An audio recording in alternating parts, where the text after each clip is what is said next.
Boa noite, queridos irmãos. Sejam bem-vindos na nossa live da União Espírita Porto Alegrense. Oportunidade que nos reunimos aqui no Facebook neste mês de novembro. Hoje teremos a alegria de estarmos recebendo o nosso querido Montserrat Martins. E ele vai estar conversando conosco a respeito de reencarnações programadas em grupos de afinidades. Em breve estarei incluindo ele aqui na nossa conversa. Enquanto isso, vamos dando o nosso boa noite a todos que estão chegando.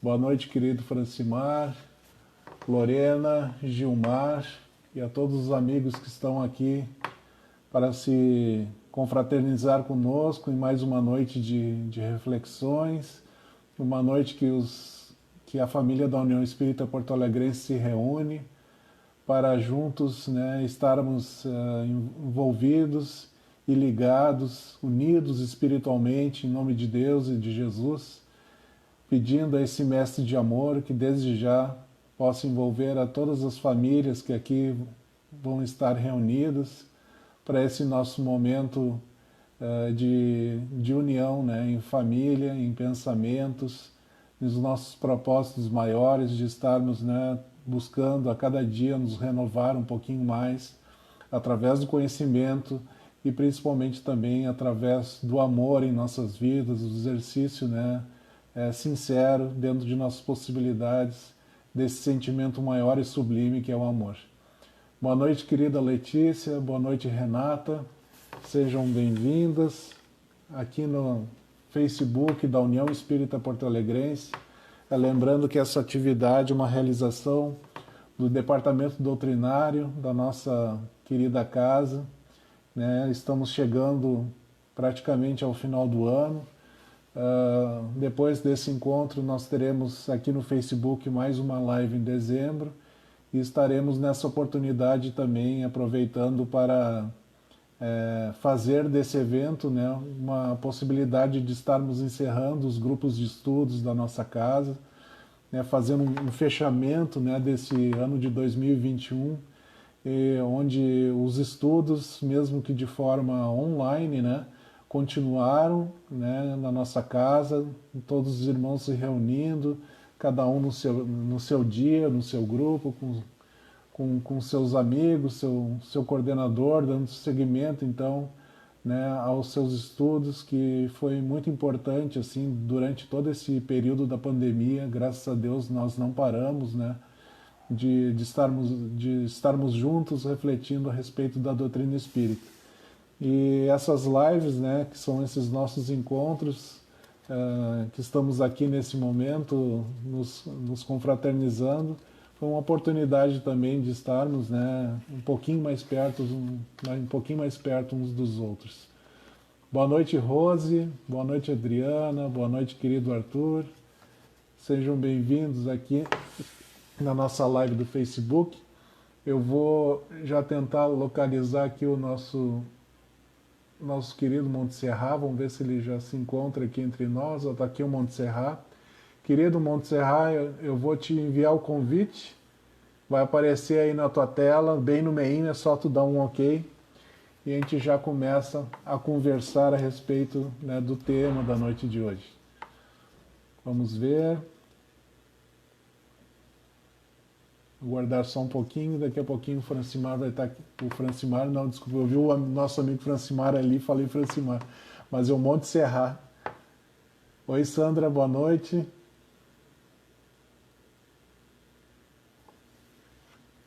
Obrigado, Sandrinha. Um bom trabalho para todos nós. Vamos ver aqui, tentar de novo. Montserrat, vou te enviar um convite, estou te adicionando à conversa. Deve estar aí recebendo bem no centro da tua tela um convite, é só tu dar o aceite e a gente começa a conversar.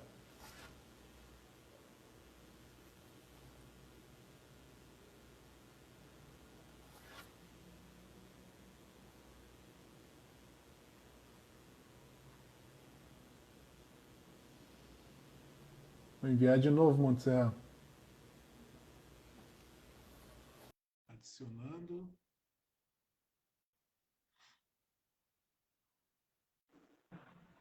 Opa! Conectando. Oi, Montserrat, tudo bom? E aí, João, tudo bom? Graças a Deus, tudo bem contigo? Tentar acertar aqui. Fica Pronto. tranquilo. Vocês estão me ouvindo bem Tudo aí? certo? Eu tô te ouvindo bem. Vamos ver o nosso Tá, pessoal que então se tá bom. puder nos dar esse feedback aí. A gente agradece nos comentários se estão nos ouvindo bem.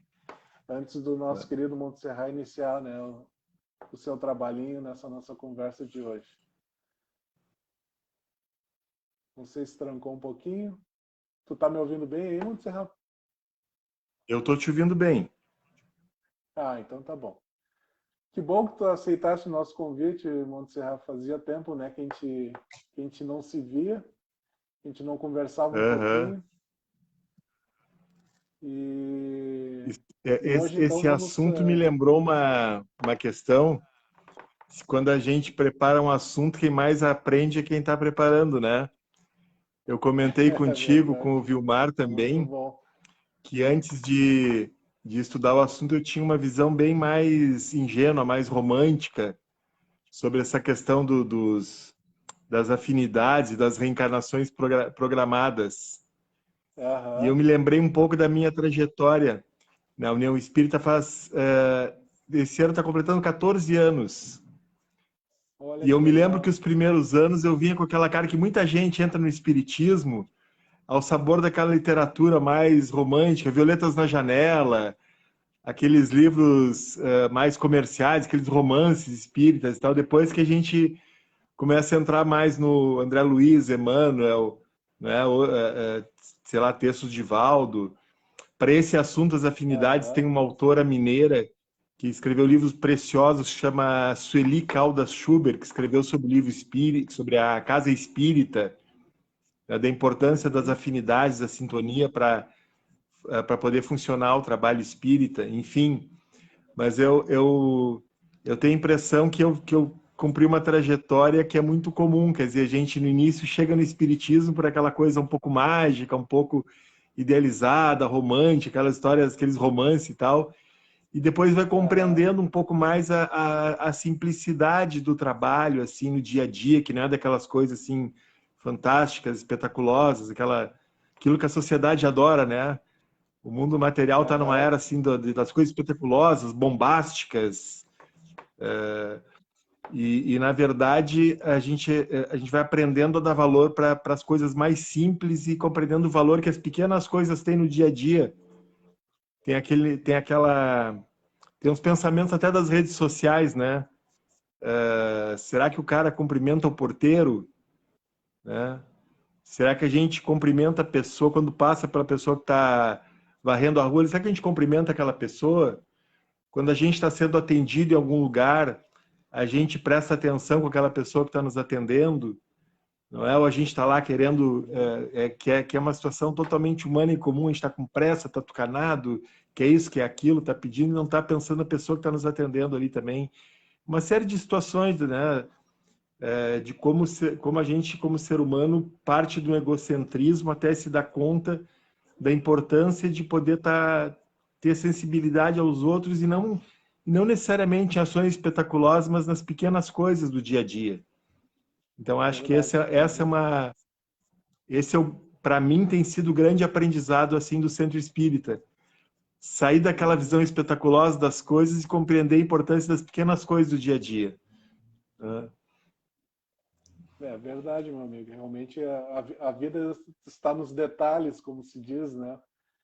E que nesses Uhum. detalhes a gente pode construir muita coisa bacana, né? E importante para a nossa jornada, né?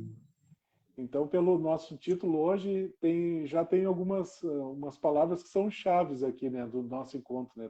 Tem reencarnações, tem programação e tem grupos, né, que é um processo diferente e fala nas afinidades. Então, o que que tu poderia nos falar a respeito desse tema hoje, que é extremamente riquíssimo? Só no título a gente vê que já tem vários universos aqui, né, Uhum. intercalados e juntos somando nesse tema. Bom, eu queria começar falando assim da importância das afinidades, que até nessa literatura assim, espírita doutrinária mais densa, até não é um assunto prioritário ou majoritário, assim, até porque tem tantas coisas difíceis para a gente entender, não é? Essa encarnação de provas, expiações, de desafios que a gente enfrenta, que a gente até pode ter se programado lá na reencarnação para enfrentar, chega aqui, né? A gente bate a preguiça, aquele negócio de evoluir, de aquele trabalho constante aperfeiçoamento moral, enfim. Mas isso foi como ser humano, uma coisa que sempre me chamou a atenção foi a importância das afinidades. E isso, eu estava antes, né, ao preparar esse assunto, estava falando contigo, com o Vilmar também, aliás, meus primeiros professores na Casa Espírita, primeiros coordenadores de grupo lá no primeiro ano, né?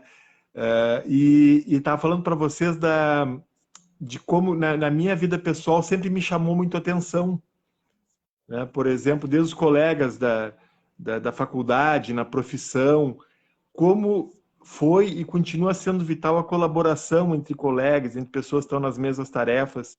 Então, isso me chamou muita atenção. Por isso, daí o interesse também em pesquisar sobre esse assunto. E aí, o que eu encontrei nessa literatura doutrinária mais aprofundada foram expressões muito interessantes, tipo que a verdadeira afeição é uma espécie de um oásis, não é, de um local de descanso para o caminhoneiro nessa jornada de crescimento, aperfeiçoamento, porque realmente nós temos lutas muito sérias a enfrentar, e quando nós estamos com amigos, nós compartilhamos pensamentos, sentimentos, existe esse clima de empatia, isso é uma bênção, um bálsamo para a alma, não é? Aquela sensação que a gente não está sozinho, que a gente é compreendido, que a gente consegue compreender e ser compreendido. Então, realmente, as afeições, as afinidades, elas têm um valor assim muito importante na nossa caminhada, que é o que ajuda a nos fortalecer, né? Porque nós também não somos assim super-heróis que aguentamos tudo, né? E até estava refletindo um pouco sobre aquela frase que Deus não dá nada que a gente não possa, de uma tarefa que a gente não possa suportar. Só que para que a gente possa suportar essa tarefa, tem as afinidades, tem as afeições e tem os amigos. Aliás, uma outra definição muito interessante de amizade é uma frase do Chico Xavier que me marcou muito. Ele diz assim: amigos são aquelas pessoas que veem em você qualidades aliás, que veem em nós qualidades que nós ainda não temos. Numa versão popular, como dizem no Facebook, né? Seja como o seu cachorro pensa que você é, né? Pessoas que têm uma visão benigna de como a gente gostaria de ser, que a gente ainda não chegou lá, mas até gostaria de ser, pretende se tornar aquela pessoa, né? Tá no caminho e tal, e essas pessoas nos veem como se a gente já tivesse conseguindo ser o que a gente gostaria de ser, ou que o nosso cachorro pensa que a gente é, de outra forma, né? Então isso é um estímulo, é fundamental, porque se a gente for pensar só nas duras lutas, nas provações, nas provas, expiações, se a gente for pensar só nisso, dá até desânimo, né? Bah, mas será que eu vou conseguir me aperfeiçoar? Bah, eu tenho dificuldade nisso, tenho dificuldade naquilo. Então é extremamente importante. Então eu diria que aquela frase que Deus não dá nada que tu não possa suportar, eu acho que aí nesse pacote aí estão incluídas as amizades, né? Porque as amizades fazem parte desse pacote que a gente pode suportar. E essas amizades não são necessariamente aquele pacote mais óbvio, aquele que vem com a família ou com aqueles amigos mais próximos. Às vezes são pessoas, eu acho que vocês podem ver na vida de vocês, provavelmente isso não deva ter acontecido só na minha vida, deve ter acontecido provavelmente na vida de todo mundo. Às vezes uma pessoa estranha, distante, teve situações, por exemplo, que eu estava extremamente chateado, acabei falando uma coisa com um vendedor ambulante na rua, o cara me deu um conselho sábio. Então, assim que tu fala pensando em voz alta e tu, né? Eu já recebi muitas orientações do porteiro do prédio, com uma pessoa extremamente sábia, que depois eu vinha saber que era espírita também. não é? Então, que aliás, uma pessoa extremamente elevada. Então, às vezes, não é só das pessoas mais óbvias, da família, dos amigos mais próximos, às vezes pessoas que a gente não sabe não sabe que de alguma forma fazem parte do nosso mundo espiritual, podem estar aparentemente distantes. Agora, hoje, ainda mais também pelas redes sociais, pela internet, tem pessoas que podem estar em outros países e podem estar se comunicando com a gente de forma empática e podem estar colaborando com né, para que a gente consiga cumprir essas nossas tarefas de aperfeiçoamento, de alguma forma com empatia, com a troca de ideias, com a solidariedade, com vamos fazer junto, vamos lá, né? Tem tanta coisa para a gente fazer aliás, nessa pandemia, com tanto sofrimento, o lado, digamos assim, o lado oposto ao sofrimento foi o lado da solidariedade. Quantas pessoas que se uniram em redes de solidariedade, das mais diversas, solidariedade material, solidariedade espiritual, para prestar socorro às pessoas em sofrimento nessa pandemia. E eu vi muitas pessoas que não se conheciam antes se associando para ajudar as pessoas em situação mais desesperadora, no sentido material, emocional, em todos os sentidos. Então, essas alianças não são necessariamente só aquelas alianças mais óbvias da família e dos amigos mais próximos. São pessoas que a gente está vendo, às vezes, pela primeira vez, está passando na rua, ou está em algum lugar, tem uma situação, pessoas que nunca se falaram antes podem representar, podem surgir muitas afinidades espontâneas. Outra questão é que se isso está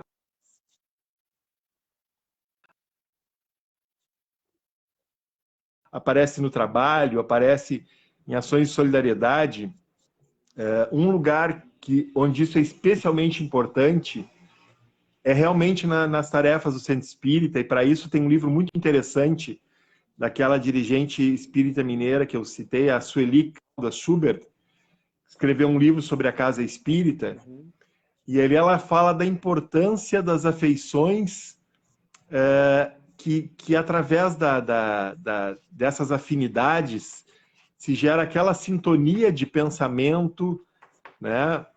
Aquela sintonia que é como tá na mesma faixa do rádio para que o trabalho espírita possa ser realizado. Então, a sintonia entre a equipe espírita é fundamental para que o trabalho da casa espírita possa acontecer. Até porque sem isso seria só mais um lugar como outro qualquer, onde nós podemos nos esforçar e tal, mas para que a casa espírita possa ser um lugar diferenciado, de crescimento, realmente requer um esforço combinado de várias pessoas para entrar na sintonia e para prestar esse trabalho da casa espírita. Então, um dos lugares onde é mais essencial que essa afinidade gere a sintonia para o trabalho conjunto é justamente na casa espírita.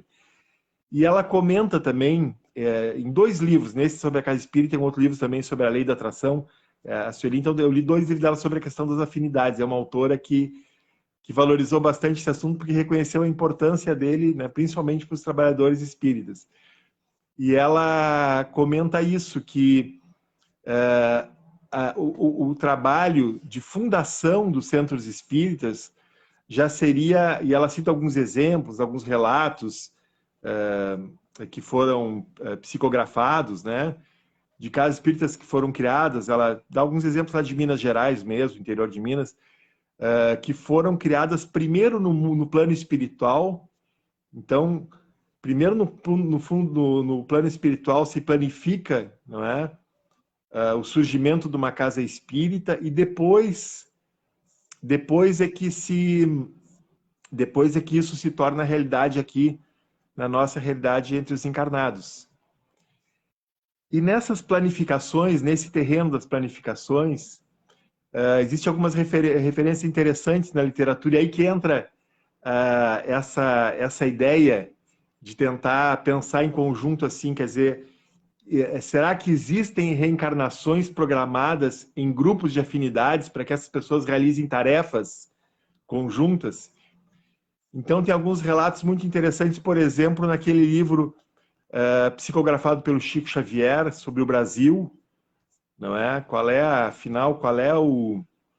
qual é o papel do Brasil na comunidade de países, né? Naquele livro Brasil, Coração do Mundo, Pátria do Evangelho, e como não é uma tarefa fácil também que o Brasil cumpra seu papel. Ele cita desde a colonização, como na verdade começaram a vir primeiros, o Portugal não deu a devida atenção, começou a vir mandar para cá os degredados, pessoas cumprindo penas. E aí Ismael, né, e sua equipe, né, de trabalhadores espirituais começou a programar então a vinda desses missionários, como Anchieta, Manel da Nóbrega, vários missionários que vieram. Esse seria um exemplo, não é? Seria um nobre exemplo de reencarnações programadas em grupos de afinidades para cumprir uma tarefa. Claro que é um exemplo grandioso que faz parte da história do Brasil, de missionários que vieram para que o Brasil pudesse seguir, né, o seu planejamento e não se desvirtuar na sua missão, como é um risco que nós sempre temos, né? Parece que às vezes o Brasil está desvirtuado, às vezes parece que vai se ajeitar, mas nós sabemos que o Brasil tem um povo que pode se desvirtuar, pode brigar entre si, mas tem um caráter de efetividade reconhecido por pessoas do mundo inteiro que vêm nos visitar. Tem países com culturas muito mais rígidas. Então, o fato da gente não estar se entendendo no momento, brigar tanto e tal, não significa que nós não temos essa tarefa, significa que nós estamos tendo dificuldade em cumpri-la. Mas continuamos tendo essa tarefa com a comunidade dos países de ser um país, não é? De pátria do evangelho, de coração do mundo, um país afetivo, acolhedor, e nós temos que aprender, temos essa tarefa de nos entender entre nós. Mas então isso é um exemplo, né? Como os trabalhadores espirituais então já mandaram grupos de pessoas em missão para que o Brasil, desde o tempo da colonização, os primeiros missionários que vieram em grupos para tentar colocar o Brasil na sua missão espiritual, né? Outras situações também análogas, mais recentes, por exemplo, quando começou, não é, a codificação do Espiritismo, lá com o Livro dos Espíritos, 1857, né? Já 30 anos depois, já estava sendo preparada, já havia alguns núcleos espíritas no Brasil, e no Rio de Janeiro, já com a participação do Bezerra de Menezes, né? Já estava sendo preparada a fundação da Federação Espírita Brasileira, FEB, né? Cerca de 30 anos após o livro básico, né, da codificação, o Livro dos Espíritos. Então, essa Fundação Espírita Brasileira, com uma série de pessoas de notável saber, pessoas reconhecidas lá no Rio de Janeiro, ali, na biografia, um livro escrito pelo Francisco Alcarone sobre a vida do Bezerra de Menezes, cita uma série de pessoas muito preparadas culturalmente lá no Rio de Janeiro, que estiveram entre esses fundadores, do qual um detalhe curioso, que o Bezerra, na sua humildade, não quis que o nome... Ele foi um ativo fundador da Federação Espírita Brasileira, mas na sua humildade não quis que fosse incluído o nome dele como fundador ou como dirigente, mas ele estava lá o tempo todo cumprindo essa nobre missão ao lado de outros grandes companheiros. Então, existem grandes situações, assim, marcos na história do nosso país, na história do espiritismo brasileiro, onde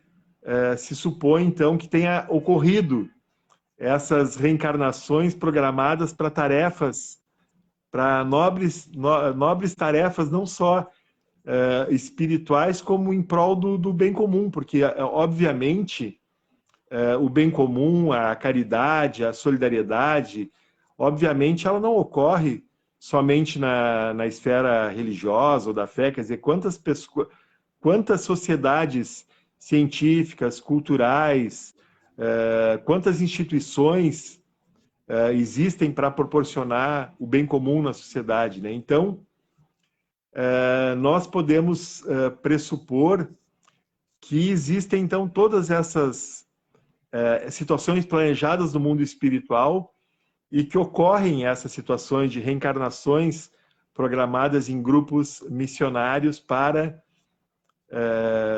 cumprir tarefas específicas de nos ajudar, nos inspirar na nossa evolução.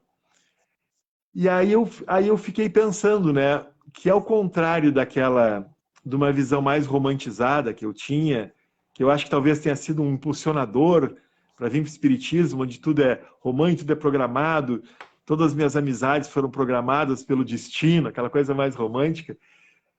Eu realmente, pesquisando na doutrina espírita, me ocorreu que não é realmente o mais importante nós sabermos, e nem temos acesso, nos é vedado saber, porque não é isso que vai nos ajudar, que partes da nossa vida possam ter alguma similaridade com essas grandes missões, como, né, os missionários do Brasil, os fundadores da Federação Espírita. Nós não sabemos se na nossa vida pessoal, se algumas das tarefas que nós podemos cumprir aqui com os nossos semelhantes e algumas afinidades que nos ajudam nessas tarefas e que nós colaboramos com elas, nós não temos como saber, não é? Ao contrário desses exemplos mais grandiosos, mais evidentes, na nossa vida nós não temos como saber o que foi programado e o que não foi programado. Eu estava comentando com o Joãozinho, né?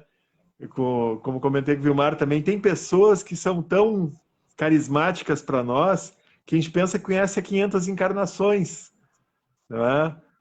Como os nossos amigos ali do Centro Espírita, um deles, por exemplo, eu tenho a impressão que todo mundo acha que é amigo dele há 500 encarnações, que é o que está lá sempre na secretaria, o nosso amigo Júlio Pedersen. Todo mundo entra lá na União Espírita, passa ali, pedir a bênção lá pro Júlio, para ele dar um sorriso, para como é que tá, aquela coisa toda. Eu acho que todo mundo acha que já viveu 500 encarnações junto com o Júlio, né? De tanta proximidade. E nós não temos como saber se, na verdade, já reencarnamos junto 500 vezes, ou se, na verdade, até pode ser a primeira vez, mas que pela sintonia de faixa espiritual, de valores, de afinidades, por que não? Por que não uma primeira vez também possa ser muito boa, não é? Uhum. Então, não, realmente é um tema fascinante imaginar quais afinidades nós temos que possam ter reencarnado em grupo junto com a gente para cumprir determinadas tarefas na vida que a gente tem que prestar para a sociedade, prestar nossa colaboração. Mas, na verdade, nós não temos como saber, né? Isso, pelo menos, segundo a doutrina mais séria. E, realmente, eu acho que a doutrina ensina que não é o mais importante. Se essas amizades são de muitas encarnações atrás, ou se é a primeira vez. O importante é o que a gente possa fazer nessa. Inclusive para enfrentar aquelas situações mais difíceis, que é o contrário das afinidades, né? Como é que a gente vai lidar com as pessoas que com certeza todos têm na família, no trabalho, no próprio grupo de amigos, aquelas situações que não bate, que se bicam, né? Aquelas pessoas que nós temos dificuldade. Então, também são os amigos que nos ajudam a amenizar essas coisas. Não leva a mal, essa pessoa não disse isso por mal e tal, né? Quem não tem um grande amigo que está ajudando a amenizar esses bicos que a gente tem, assim, que na própria família, no trabalho, nos amigos e tal, e são... E um outro paradigma que me chamou muita atenção nessa pesquisa das afinidades, indo ao extremo, assim, da maior delas, né? Que até às vezes parece até uma idealização, a questão das almas gêmeas. Eu achei uma passagem muito interessante do Emmanuel, no livro O Consolador. Eu achei para mim foi riquíssimo ler as perguntas do Consolador sobre a alma gêmea. Tem algo mais maravilhoso que encontrar e estar com a alma gêmea, né? Mas a parte que eu achei mais interessante é quando ele pergunta qual é o significado da alma gêmea nas nossas vidas, quando alguém consegue encontrar qual é o significado da alma gêmea. E o Emmanuel ensina mais ou menos o seguinte: a alma gêmea é aquela afinidade tão grande que um dia, muito mais além, uma forma de afeto, de harmonia, que um dia muito mais além, a gente vai... É a forma de amor que um dia é o protótipo do amor universal que um dia a gente vai ser capaz de sentir por toda a humanidade, não é? Então é mais um estímulo, como Deus nos fornece estímulos, coisas boas, gratificantes, prazerosas, como a amizade, o amor, os grandes afetos, né, os melhores amigos. Como Deus nos fornece isso como um estímulo que a gente possa começar a fazer isso também, começar a praticar minimamente com aqueles nossos afetos. Poder usar a mesma empatia que nós temos com os nossos grandes amigos, com a nossa alma gêmea, poder usar um pouquinho disso também para os nossos desafetos, para não ficar cultivando a inimizade, não ficar cultivando ódio, não ficar cultivando ranço, a má vontade, né? Então, todos esses estímulos são para nos possibilitar, para nos dar forças, para nos dar coragem, para encher a nossa alma de alegria, de prazer, para que a gente possa praticar isso onde a gente ainda não está conseguindo praticar. Para que a gente pare de cultivar as antipatias, as inimizades e possa usar as grandes amizades, os grandes amores, né? Até mesmo da alma gêmea, como um protótipo, como um ideal do que um dia a gente possa ser daquele jeito desarmado, benigno, amoroso com todos, né? Então, eu acho que cada um sabe, quando gosta de alguém, como a gente é benigno e como as pessoas que gostam da gente são benignas, de não reparar muito nos nossos defeitos. Eu entendo, é por causa disso, por causa daquilo, ele está sempre por causa daquilo. Teve um mau dia, o cara, ele foi grosseiro, mas teve um mau dia, não foi por mal, não é? Então, isso que as pessoas fazem com a gente para não ficar renovando esse atrito, é o exemplo para que a gente possa fazer com essas pessoas que nós estamos viciados em nos atritar com elas, e para que a gente possa aprender a pegar mais leve, aprender a não levar as coisas em ponta de faca, aprender a não cultivar as inimizades, não cultivar os ódios, as raivas, os ranços, as má vontades. Então, que essas coisas boas sirvam para nos inspirar e nos desarmar o espírito nas situações mais difíceis, que são as provas que nós temos que enfrentar aqui no nosso aperfeiçoamento moral. Até mesmo, né, Montserrat, é legal da gente perceber também que mesmo que tenhamos grandes afinidades hoje com determinado espírito ou determinada pessoa, né, a gente pode dizer assim, e mesmo que a gente venha já há muito tempo junto, não quer dizer que sempre foi assim, né?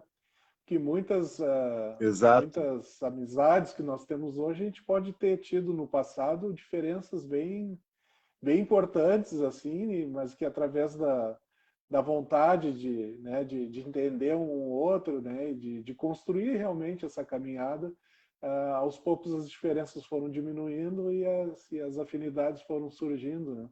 Então esse processo é Exato. importante assim também para a gente não ter aquela ideia assim de que a gente acaba, como se diz assim, aqui no corriqueiro, né, as ditas panelas, né?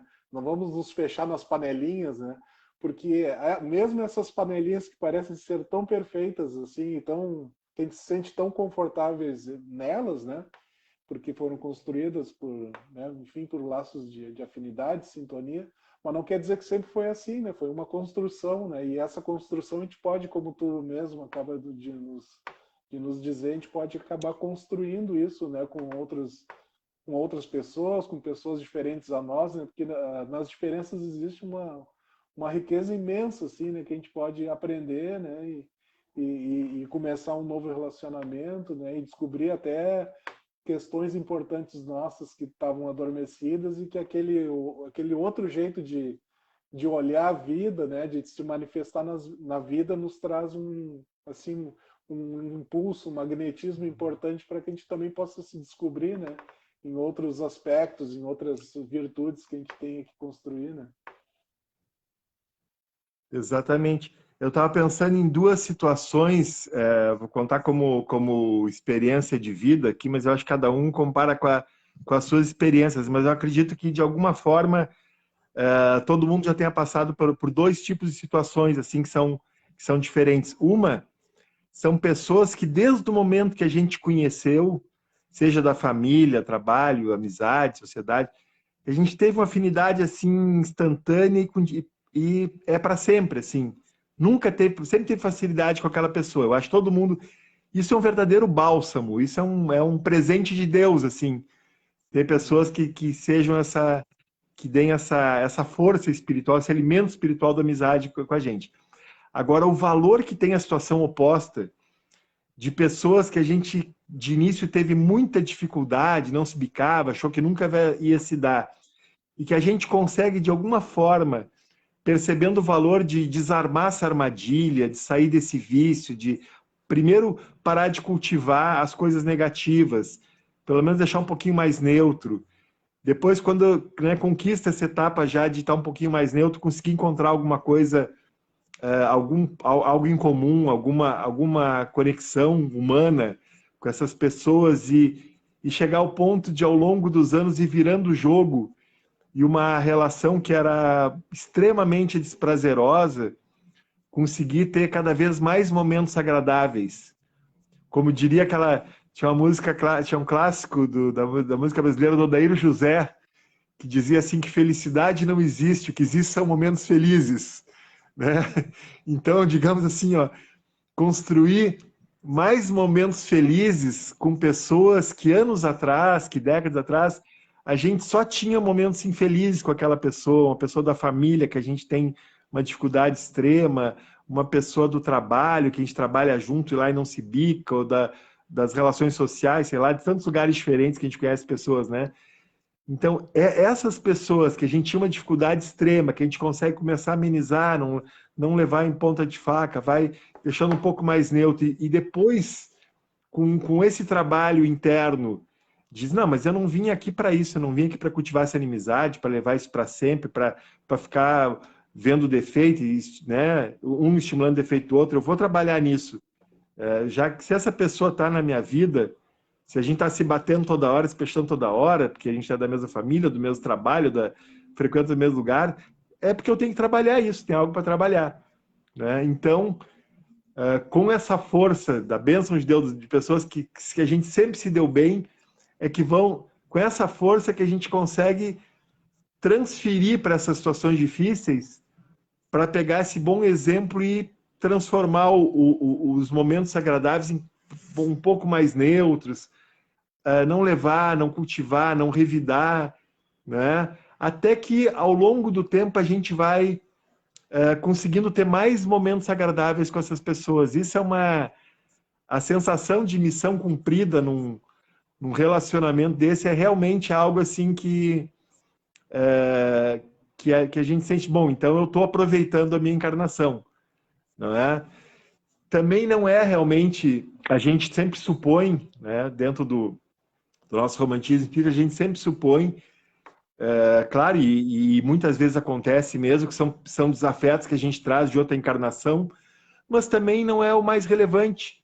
Se é um desafeto que veio de outra encarnação, ou se foi daqui mesmo que não bateu o santo, sei lá, por que outros motivos psicológicos, inconscientes, emocionais, a gente associa uma pessoa, às vezes, com uma coisa, com um lugar, uma situação, né, uma experiência desagradável, mas nem é o mais relevante se isso vem de outra encarnação, começou nessa.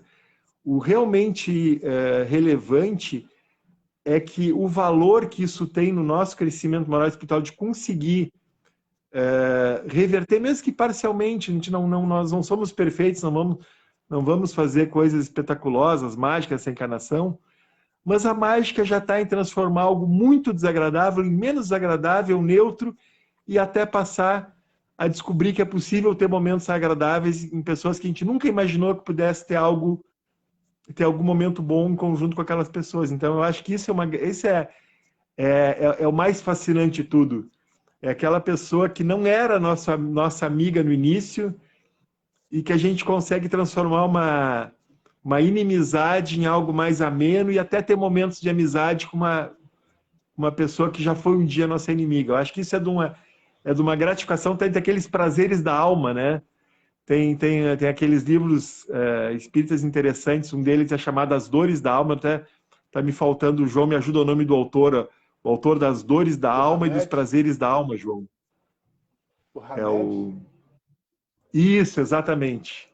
Exatamente, Hamed. 2 livros maravilhosos, né? As Dores da Alma e Os Prazeres da Alma. Então, acho que um dos maiores prazeres da alma é quando a gente consegue isso. Alguém que não batia o santo, né?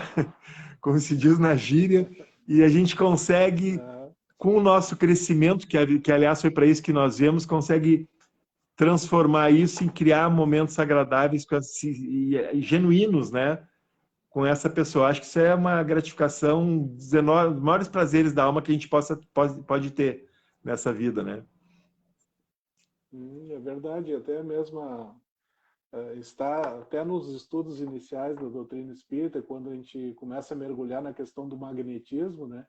E a gente vê que realmente cada pessoa tem um magnetismo próprio, e às vezes isso que a gente chama de não bater o santo popularmente, né? É que o teu magnetismo próprio não está afinizado com o magnetismo da outra pessoa.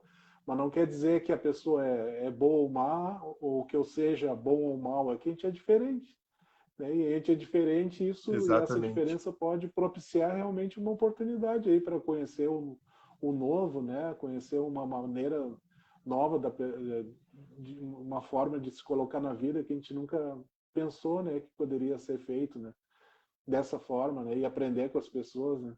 Até eu acho que a gente sabe, todos nós sabemos que a gente está vivendo num período de transição planetária, cada vez mais isso é uma realidade forte, a gente sente, a gente percebe isso, essa transição, né, que a gente está vivendo. E uma coisa que eu acho que é super importante assim nesse momento que a gente está vivendo de uma transição profunda é que na sociedade, né, a chamada diversidade nunca se apresentou de uma forma tão poderosa assim, né? Parece que assim algumas máscaras que a gente criava para se manifestar na sociedade, isso caiu e as pessoas estão se mostrando realmente como elas são nas suas diferenças, né? E a gente percebe assim que existe uma nitidez assim do quanto que as pessoas são diferentes e que não precisa seguir, né, um determinado padrão que foi construído, né, dito, né, por sei lá quem, né, mas as pessoas estão tendo essa coragem de realmente se mostrar como são, né, e serem mais felizes por isso, né. Então as diferenças são colocadas, né, essa diversidade é colocada de uma forma de a gente viver essa transição aprendendo cada vez mais com o outro, respeitando o outro, né? Aprendizado, respeito, né? Construção juntos, né? Oportunidades de fazer caminhos novos, né? E isso eu particularmente te acho riquíssimo, assim, nesses tempos de transição profunda que a gente está vivendo, de poder vislumbrar assim essa diversidade imensa assim na sociedade dos seres humanos, né? Independente de qual ponto seja essa diversidade, essa diferença que nós tenhamos, né? E, e eu acho que essa clareza, isso estando muito claro na sociedade, é legal para a gente olhar o outro cada vez mais, né? Observar, de tentar ter empatia, de aprender com o outro e como tu falaste, né? Aproveitar um momento, né? Independente do que passou na nossa vida para trás, aproveitar um momento para a gente crescer junto, né? Afinal de contas, de uma certa forma, assim, um plano bem maior, nós somos um grupo programado, né?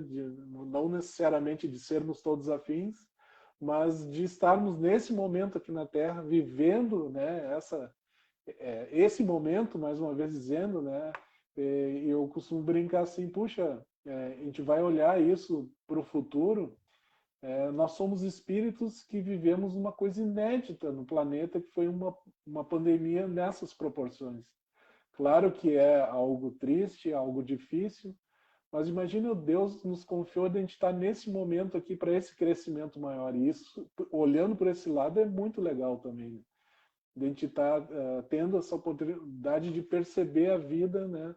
Nesse convite grandioso que ela está nos fazendo, assim, né? De ser espíritos, de estar encarnados nesse momento importante da Terra e ter essa possibilidade de ter esse olhar novo, né? Em cima dessa grande dificuldade que todos nós estamos tendo nesse momento, né? Que a gente foi obrigado a se afastar um pouco, foi obrigado a olhar mais para dentro de si, mais para dentro da sua casa física, o seu lar, mas também o seu lado, o seu lar, né, moral, mental, né, para que a gente teve a oportunidade de refletir para depois, quando sair de novo para fora, poder se relacionar de um jeito diferente, novo, né? E com uma nova visão, né?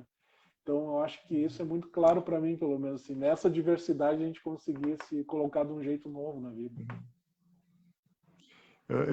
João, uma frase que eu quero sublinhar, que tu dissesse, quando começasse a falar, a questão de que não se trata de certo ou errado, mas se trata de diferente, né?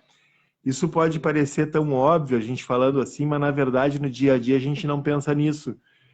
Porque no dia a dia, o habitual é a gente julgar que a nossa forma de ver seja a forma correta e que outra forma de ver as mesmas coisas seja a forma incorreta. E quantas brigas existem, as pessoas, ao invés de poder admitir que existem formas diferentes de ver as mesmas coisas, as pessoas ficam brigando pelo certo ou errado. Ah, não, ver dessa forma é certo. Não, não, ver dessa forma é errado. Então, é uma coisa muito louca, né? Parece tão simples a gente poder combinar que não existe uma verdade única, que nós não somos donos da verdade, que pode haver diferentes maneiras, que a vida pode ser um caleidoscópio, não é? Onde cada visão de cada um de nós seja uma parte de um todo maior. Os filósofos tiveram a grandeza de compreender esse algo maior e que nós não somos donos da verdade. E ao longo dos séculos, quantos filósofos tentaram nos mostrar isso, né? Por exemplo, com aquelas observações tipo o homem é a medida de todas as coisas, quer dizer, nós estamos medindo, pela nossa experiência, estamos medindo o mundo todo, nós medimos animais, a água, os vegetais, nós classificamos os outros ao sabor das nossas necessidades e cada ser humano fica classificando o outro ao sabor das suas preferências pessoais. Então, outro filósofo irônico, Sartre, que diz assim, o inferno são os outros, quer dizer, tudo que nos incomoda, tudo que está errado é culpa dos outros. Então, os filósofos vêm nos advertindo sobre isso, sobre essa nossa subjetividade egocêntrica, que a gente se acha, cada um de nós se acha a medida do certo, errado, do bem e do mal, quando, na verdade, o que nos caberia seria ter um pouquinho de humildade, de não achar que a nossa verdade é melhor que a verdade do outro, independente se o outro é nosso amigo, se é nosso desafeto, seja quem for. Um pouquinho de humildade a gente não achar que uma verdade é superior à outra. E a gente reconhecer que a vida é maior do que a gente consegue enxergar, a gente não consegue nem compreender Deus ou a vida, né? A gente tem que ter, já que a gente não consegue compreender tanta coisa, pelo menos que a gente procure cultivar um pouquinho de humildade para dizer não sei, não entendo, não, né? Eu só estou conseguindo ver assim, mas quem sabe não é assim como eu estou vendo. E a partir disso, né, João? A partir disso que a gente consegue, tem que ter um pouquinho de humildade para conseguir ter um respeito sincero. Porque se eu achar que eu sou dono da verdade, que eu não vou estar respeitando o outro sinceramente. Eu posso não falar, mas estou pensando bobagem sobre outra pessoa, né?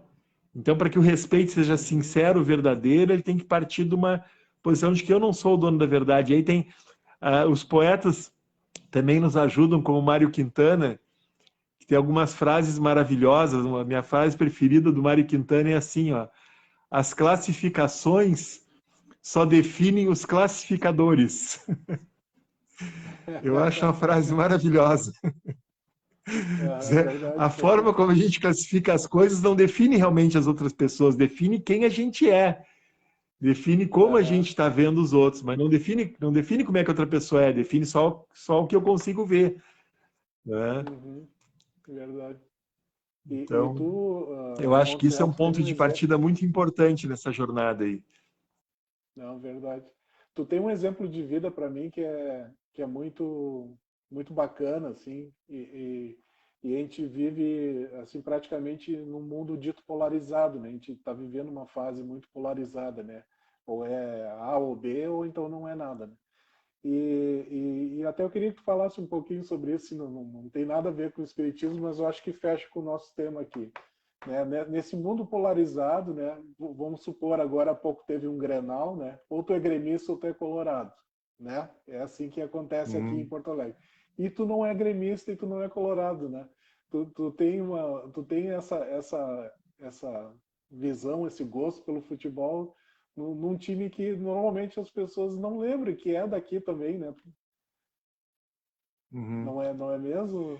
Vou dizer, para qual time tu torce? Para deixar. É, é. Não, tem uma curiosidade essa paixão pelo Cruzeiro foi inspirada pelo meu Pelo pai. Cruzeiro, né? E era É, uma visão claramente filosófica dele.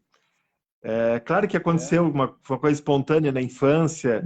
Ele estudou num colégio Cruzeiro do Sul, onde parece que era próximo do estádio, ele foi conquistado e tal.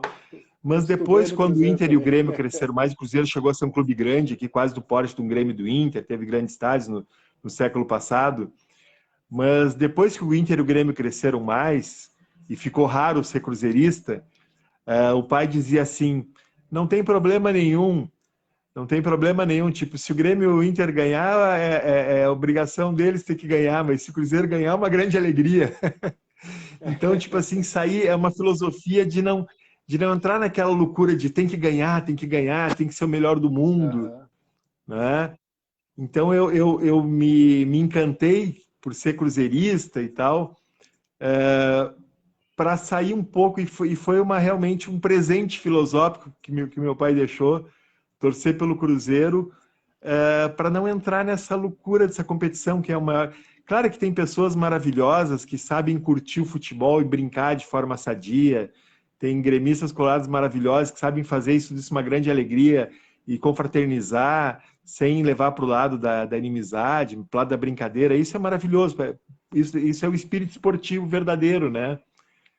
Mas essa filosofia de não entrar nesse de ter que ser o maior, eu achei uma coisa muito bacana, assim. Foi um presente que o meu pai um legado que ele me deixou, né, de não. É E bacana. E realmente, tem que né, também, né? uhum. Do que a gente está Mas tem uma, falando, tem esse uma, tem uma presente, assim. curiosidade, tem uma curiosidade também.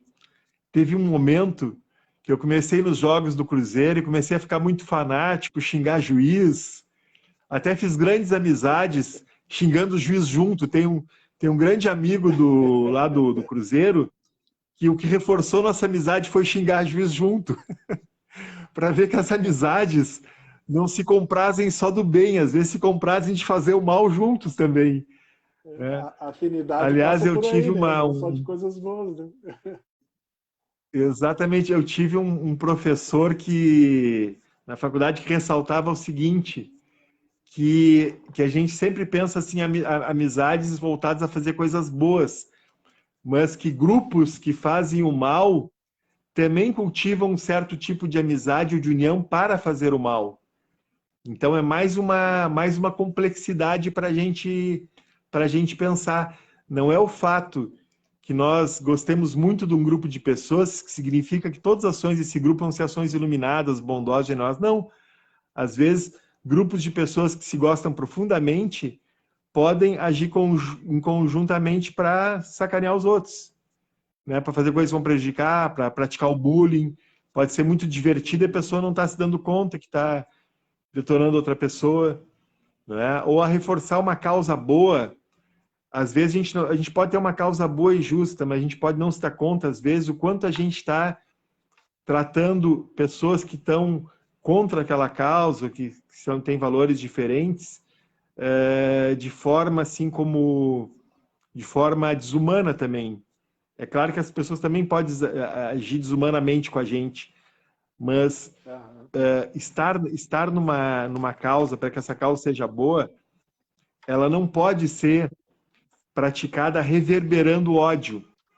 Não é? Se existem essas polarizações, tem grupos de ódio ideológico, se a gente quer realmente cumprir a nossa missão, nós temos que resistir à tentação de acharmos que nós somos o grupo do bem e que nós temos o direito de odiar o grupo do mal. Não é? Isso não Uhum. é. Aí a gente está desvirtuando a doutrina. Não é? A gente está dizendo, não, então eu posso, então eu sou do bem, então eu posso odiar o mal, mas não é isso. Não é isso que a doutrina nos ensina. Não é? É claro que nós somos seres humanos, é claro que nós humanamente sentimos raiva, nós temos que admitir que nós sentimos para não ser hipócrita conosco mesmo, né? Mas isso é para ser trabalhado, isso Uhum. não é para ser cultivado. né? E se eu faço parte de um grupo de amigos que está numa causa, enfrenta dificuldades e pessoas podem enfrentar, criar obstáculos até para uma causa que pode ser a melhor causa do mundo, mas não é reverberando ódio contra o outro grupo que a gente vai estar contribuindo para uma causa boa, né? Para uma causa justa. A gente vai ter que realmente aprender a trabalhar pela causa sem reverberar os possíveis raivas, ódios que possam surgir nessa jornada. Eu acho que esse é um grande desafio, é a parte mais difícil, porque o mais fácil é a gente ser egocêntrico, né? Ah, não, eu sou do bem, eu do mal, meu grupo é do bem, aquele grupo é do mal, isso é o óbvio, como nos ensinou o Sartre, né? O inferno são os outros, sempre são os outros, né? Então, eu acho que nem É, precisa dar nenhum exemplo prático, e todo mundo está vendo isso nas redes sociais, um grupo odiando o outro, né? Cada um é do bem contra o mal. Então, isso aí não precisa dar nenhum exemplo, mas na verdade nem não existe. Não é, é possível que grupos diferentes, que a gente tem certeza que o nosso grupo está certo ou tá errado, que representem diferentes lados da verdade, coisa que a gente não consegue perceber, alguma contribuição, né? Se Deus permite que exista alguma finalidade, tem para nos ensinar alguma coisa. aham. E não é cultivando ódio que a gente vai, né? A gente pode ter persistência na nossa causa, pode enfrentar resistência, pode sofrer, pode, né? Quer dizer, sofrer calúnia, sofrer injúria, sofrer difamação, sofrer perseguição, isso não nos destrói como ser humano, não é? Isso pode nos causar sofrimento, mas como se Deus nos deu essas tarefas e que podemos enfrentar dificuldades em cumpri-las, é porque a gente, de alguma forma, tem capacidade de aguentar, ter resiliência para aguentar. Uhum. Mas isso não nos permite passar a praticar isso com outras pessoas. Nosso livre-arbítrio não foi feito para que a gente se vingue, não é? Persiga, se foi perseguido, passar, aquele que foi perseguido depois passa a perseguir, não é? Então não é para isso que nós temos livre-arbítrio, né? Mas as tentações são essas. As tentações são Aham. essas de nós sermos egocêntricos, julgarmos os outros por nós mesmos, achar que os nossos valores são certos ou são errados e compreender essa diversidade que tu enfatizasse assim, com profunda sabedoria, como algo central no mundo de hoje, realmente requer um profundo exercício de humildade, porque não é automático. Se a gente deixar no piloto Certamente. automático, vai dar problema. A gente não pode deixar no piloto automático, tem que receber a porrada, elaborar, né? Elaborar, trabalhar na gente para isso. E para isso Deus nos deu essas afinidades para nos ajudarem nessa tarefa de elaborar as coisas, não devolver do mesmo jeito que a gente recebeu e poder ir cumprindo a nossa jornada de aperfeiçoamento moral, que afinal é isso que vai dar o grande prazer da alma de olhar hoje, poxa, na década passada era fácil brigar comigo, era fácil me provocar. Hoje eu já não entendo uma agressão da mesma forma. Hoje já entendo, não, essa pessoa me agrediu, mas é porque eu me expressei mal, ou porque eu não consegui, né, ela não tinha condição de entender o que eu quis dizer ou fazer, eu posso me expressar melhor, ou vou ter paciência. Se eu consigo trabalhar melhor isso que na década passada, bom, aí eu estou tendo um prazer da alma, né? Um prazer que não é um prazer transitório, imediatista, mas é um prazer mais profundo e mais gratificante, que é o que é quando os nossos esforços passam a valer a pena, né? Eu acho que é realmente isso que que tu está nos trazendo hoje, assim, para mim, que fica que é algo que é muito importante e que, de certa forma, assim, dos grandes consolos, né, que a gente tem em nossa existência, que a doutrina espírita nos esclarece isso, é que a gente nunca está sozinho, né, Montserrat? A gente nunca está só, né? Por mais que Exato. fisicamente pareça que a gente está solitário, não, mas se a gente não tem, mesmo vamos supor assim um caso que a gente não tem afinidade com ninguém aqui que está encarnado conosco, né? Mas a gente tem ainda assim, né, afinidade com espíritos que nos amam profundamente, que estão olhando por nós, que estão nos auxiliando, estão nos desviando de descaminhos, enfim. E isso é construído através dessas afinidades espirituais, através da sintonia que a gente pode ter, né, com esses espíritos, com essas almas, né? Mas assim, a gente não está sozinho mesmo, né? Então, a gente está inserido num contexto na vida que a gente tem que conviver com o outro, né? A gente precisa do outro para aprender, né? Para ser auxiliado, para auxiliar, enfim, para fazer esses movimentos, né? Que o amor nos propicia, né? De ajudar, de ser ajudado, de amar, de ser amado, né? E pelo fato de a gente saber que a gente nunca está só, assim, eu acho que isso é maravilhoso, assim como tu falaste, como é importante a gente ter pessoas ou espíritos desencarnados, né? Pessoas encarnadas ou desencarnadas para nos auxiliar nas lutas da vida, né? Nas nossas lutas internas, né? Isso eu acho que é um consolo maravilhoso e além de um consolo é uma realidade muito importante, né? Para a gente não se apequenar diante das dificuldades, mas enfim, para tentar se fortalecer, né, com essa realidade. Né? Ô, João, eu me lembrei agora ainda sobre essa questão do afeto. Eu disse que eu tive um grande legado, tive um privilégio de ter um pai que sempre me dizia assim que a amizade é o maior tesouro do mundo. Talvez por toda essa questão, né? Porque nos dê força para cumprir as nossas tarefas, né? E eu queria encerrar minha participação contando um exemplo que eu achei maravilhoso da parte dele. Quando ele um dia estava se arrumando para ir a um evento, disse, onde é que tu tá? Eu perguntei, pai, onde é que tu tá indo? Eu tô indo num evento lá do fulano de tal. Era algo relacionado com trabalho, uma situação social lá, o pai sempre foi uma pessoa muito dedicada ao trabalho e era um trabalho que tinha um benefício para a sociedade, né? Mas ele estava indo nesse evento, eu vou lá no evento do fulano de tal. Daí eu perguntei, mas eu não sabia que tu conhecia o fulano. Ele não assim, eu vou no evento do meu amigo fulano. Eu vou no evento do meu amigo fulano que me convidou. Eu disse, eu não sabia que tu era amigo do fulano. Daí eu disse, não, ainda não sou. Mas eu vou conhecer ele hoje, mas como ele me convidou, vai ser meu amigo. Então, para mim, foi um exemplo maravilhoso. Quer dizer, ele estava sempre disposto a fazer um novo amigo, né? E para Uhum. mim esse foi um legado, um tesouro que ele me deixou desse exemplo da gente sempre estar aberto para fazer novas amizades entre as pessoas que a gente ainda nem conhece, que pode ser um tesouro na nossa vida, né? Que nos Uhum. ajudem também a cumprir as nossas tarefas, assim como nós podemos ajudá-las a cumprir conjuntamente as tarefas dela também, né? Perfeito, Muito obrigado, perfeito. João, pela tua amizade. Da E a mesma todos os forma, amigos eu te do agradeço. e a, e a todos os amigos da nossa União Espírita e os que estão aí nessa live. Muito obrigado pela amizade de vocês, que é uma bênção de Deus. Verdade, meu amigo.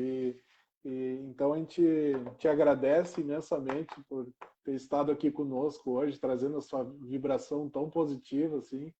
E agradecemos ao teu pai também, que te deixou esse legado maravilhoso que tu está compartilhando com a gente hoje e enriquecendo a gente um pouco com o legado do teu paizinho, né? Então, onde quer que ele seja iluminado, amparado pelos amigos espirituais, né? Hoje e sempre, né?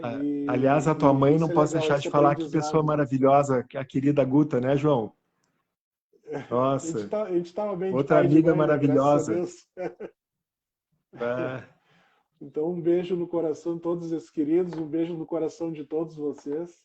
Fica com Deus, Montserrat. Muito obrigado por ter estado aqui conosco hoje, contribuindo imensamente com os nossos corações. Tá? Uma boa semana a todos. Fiquem com Deus. Lembrando que essa live fica gravada aqui no Facebook, né? E em breve a gente vai estar compartilhando lá no canal da União no YouTube, que ajuda também a gente compartilhar tudo isso, essas maravilhas que foram trocadas aqui na noite de hoje. Então tá. Valeu, meu querido. Até a próxima, se Deus quiser. tchau. Obrigado a todos, um grande beijo. Tchau, tchau.